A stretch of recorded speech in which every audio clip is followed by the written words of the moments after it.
Good morning students. हम पढ़ रहे हैं माइक्रोब्स इन ह्यूमन वेलफेयर, मानव कल्याण में सूक्ष्म जीव। कल हमने सूक्ष्म जीवों के बारे में जानकारी प्राप्त किया कि सूक्ष्म जीव किन्हें कहते हैं और मानव घरेलू उत्पादों में सूक्ष्म जीवों का किस प्रकार उपयोग जो है न केवल अभी से बल्कि सदियों से करता चला आ रहा है। आज हम पढ़ेंगे औद्योगिक उत्पादों में सूक्ष्म जीव के बारे में कुछ विशेष जानकारी प्राप्त करेंगे। Microbes in industrial product. अगर औद्योगिक उत्पादों में सूक्ष्म जीव की बात करें तो औद्योगिक दृष्टिकोण से जीवाणु अत्यंत ही महत्वपूर्ण होते हैं, सबसे ज़्यादा महत्वपूर्ण होते हैं। विभिन्न प्रकार के मानव उपयोगी उत्पादों को बड़े स्तर पर औद्योगिक रूप से तैयार किया जाता है जीवाणुओं की मदद से। व्यापारिक स्तर पर सूक्ष्म जीवों को पैदा करने के लिए किण्वन या फर्मेंटेशन करने की आवश्यकता होती है और जिन उपकरणों में किण्वन या फर्मेंटेशन किया जाता है उन्हें फर्मेंटर या किण्वक कहा जाता है, जो कि धातुओं का से बने हुए बड़े बड़े पात्र होते हैं जिसे पूरी तरह से बंद किया जा सकता है। तो सूक्ष्म जीवों से तैयार विभिन्न औद्योगिक उत्पादों को हम अलग अलग वर्गों में अपनी सुविधा के अनुसार अध्ययन के लिए बांटते हैं। सबसे पहला है किण्वित पेय या फर्मेंटेड बेवरेजेस। सबसे ज़्यादा किण्वन के लिए या फर्मेंटेशन के लिए ईस्ट का प्रयोग किया जाता है। ईस्ट के प्रयोग से अनेक प्रकार के अल्कोहलिक पेय पदार्थों का, ड्रिंक्स का निर्माण प्राचीन काल से ही होता आ रहा है। हमारे विभिन्न प्रकार के ऐतिहासिक धर्म ग्रंथ और जो भी ऐतिहासिक बुक्स वगैरह हैं उनमें आप पढ़ते हैं मदिरा, सोमरस, ये सब जो है वो फर्मेंटेड एल्कोहलिक पेय पदार्थ हैं। किण्वन क्रिया के अंत में ईस्ट इथाइल अल्कोहल बना देते हैं। इसके फलस्वरूप अल्कोहलिक पेय जैसे कि ब्रांडी, वाइन, बियर, विस्की, रम, इन सब का उत्पादन किया जाता है। रिवर्स ईस्ट सैक्रोमाइसिटीज सेरिविसी, जिससे कि पाव रोटी तैयार किया जाता है। पाव रोटी के लिए जो आटा गूंथा जाता है उसमें इस को मिला दिया जाता है और रात भर के लिए या कुछ घंटों के लिए फर्मेंटेशन के लिए रख दिया जाता है, जिससे ये जो आटा है उसका डो फर्मेंटेड होकर फूल जाता है और पाव रोटी जो है बहुत अच्छा बनता है। इनका उपयोग इन पेय को तैयार करने में भी किया जाता है। इसके लिए मल्टीकृत धान्य मतलब अनाज जो है वो और फल के रस को ईस्ट के द्वारा फर्मेंटेड किया जाता है। इसके परिणाम स्वरूप इथाइल अल्कोहल या इथेनॉल का निर्माण होता है, जिसका जरूरत के अनुसार या तो आसवन किया जाता है या फिर इसके बिना ही पेय तैयार किया जाता है। पेय या ड्रिंक्स का प्रकार जो है उसे तैयार करने के लिए चुने गए कच्चे पदार्थ पर निर्भर करता है। जैसे विस्की, ब्रांडी, रम का उत्पादन किण्वित रस से आसवन के बाद, जबकि वाइन, बियर का उत्पादन जो है वो बिना आसवन के द्वारा होता है। विभिन्न प्रकार के अनाज, विभिन्न प्रकार के फलों के द्वारा इन ड्रिंक्स को आसवन के द्वारा या बिना आसवन के तैयार किया जाता है ना। किण्वन और विभिन्न प्रकार के संसाधन के चलते एल्कोहलिक पेय की गुणवत्ता में भी भिन्नता होती है।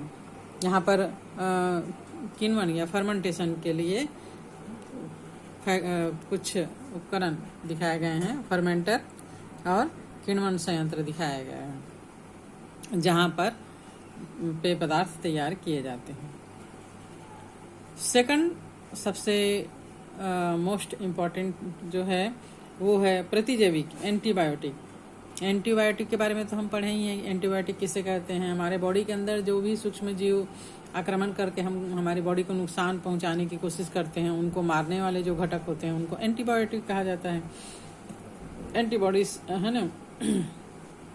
तो प्रतिजैविकों या एंटीबॉडीज का निर्माण सूक्ष्म जीवों के उपापचयी क्रियाओं के द्वारा होता है, जो किसी अन्य सूक्ष्म जीव के लिए, जो कि हमारे बॉडी के लिए हानिकारक होता है, उनको ये मारने का काम करते हैं। इनको ये रिस्ट्रिक्शन का काम करते हैं, बैरियर का काम करते हैं।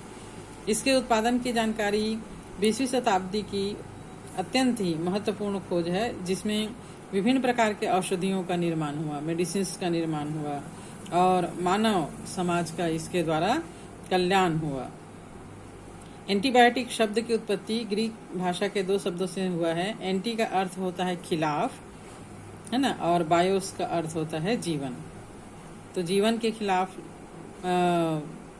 जो भी तत्व होते हैं या जो घटक होते हैं उनको मारने वाला चीज एंटीबायोटिक कहलाता है। इस प्रकार एंटीबायोटिक का शाब्दिक अर्थ होता है जीवन के खिलाफ, यानी सूक्ष्म जीवों के जीवन के खिलाफ उनको मारने वाला। अलेक्जेंडर फ्लेमिंग ने सबसे पहला एंटीबायोटिक की खोज किया था जब वे एक जीवाणु स्टेफिलोकोकस पर अपना रिसर्च कर रहे थे। तो एक पेट्री प्लेट जो कि धुली हुई नहीं थी उसमें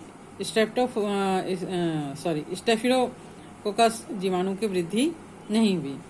गौर से देखने पर उन्होंने पाया कि उस गंदे पेट्री प्लेट में पेनिसिलियम निटेटम नामक मोल्ड उत्पन्न हो गए थे, जीवाणुओं का मोल्ड गुच्छा, जिसने उनके द्वारा लगाए गए जीवाणुओं की वृद्धि को रोक दिया था। बाद में जब उन्होंने डिटेल में इसका स्टडी किया तो उनको पता चला कि मोल्ड जो है वो एक रसायन पेनिसिलिन पैदा करता है जो कि जीवाणुओं को बढ़ने नहीं देता। इसे बाद में अर्नेस्ट चैन और हार्वर्ड फ्लोरे ने एक शक्तिशाली प्रतिजैविक या एंटीबायोटिक्स के रूप में स्थापित किया। और इस खोज के लिए फ्लेमिंग, चैन और फ्लोरे इन तीनों को कंबाइंड रूप से 1945 ईस्वी में नोबेल पुरस्कार से सम्मानित किया गया। दूसरे विश्व युद्ध के दौरान घायल अमेरिकी सैनिकों के उपचार में इस प्रभावकारी प्रतिजैविक या एंटीबायोटिक का व्यापक रूप से उपचार किया गया, जिससे सैनिकों का इलाज हो सका। और प्रथम प्रतिजैविक पेनिसिलिन के आविष्कार के बाद अलग अलग सूक्ष्म जीवियों से अनेक प्रकार के एंटीबायोटिक को तैयार करने में फिर आगे चलकर सफलता मिली। इससे विभिन्न प्रकार की बीमारी जैसे काली खांसी, लेप्रोसी, डिप्थीरिया, प्लेग, ये सब भयानक रोगों के उपचार में सफलता मिली। अधिकतर जो एंटीबायोटिक होते हैं वो जीवाणुओं से ही प्राप्त किए जाते हैं। मुख्य प्रतिजैविक और जीवाणुओं जिनसे ये प्राप्त होते हैं इनका एक छोटा सा तालिका यहाँ पर दिया गया है। देखिए यहाँ पर एंटीबायोटिक और जीवाणुओं के नाम दिए गए हैं। एंटीबायोटिक है स्ट्रेप्टोमाइसिन, जीवाणु Streptomyces griseus, chloromycetin streptomycin venezuelae, terramycin Streptomyces rimosus, neomycin Streptomyces fradiae, erythromycin Streptomyces erythreus, aureomycin Streptomyces aureofaciens, chlortetracycline Streptomyces aureofaciens, tyrothricin Bacillus brevis और सबटेलिन के लिए बैसिलस सबटिलिस। इस प्रकार यहाँ पर एंटीबायोटिक और उनके किन जीवाणुओं से इनको बनाया जाता है ये जानकारी दी गई है। तो जैसे जैसे विभिन्न रोगों से बचाव के लिए प्रतिजैविकों की खोज होती जा रही है वैसे वैसे मनुष्य में मृत्यु दर में कमी होती जा रही है। विभिन्न प्रकार की बीमारियों का इलाज जो है वो किया जा रहा है और जीवाणुओं की बहुत सी जातियों से हैजा, टाइफाइड, चेचक, इन सभी रोगों के लिए रोग प्रतिरोधक टीका बनाया जा रहा है, वैक्सीन बनाया जा रहा है और इन वैक्सीन को लगाने से ये रोग जो है वो नहीं होता। नेक्स्ट तो आज आई थिंक कि इतना ही हम पढ़ते हैं। नेक्स्ट जो है वो रसायन, एंजाइम और अन्य जैव सक्रिय अणु के बारे में नेक्स्ट लेक्चर में पढ़ेंगे।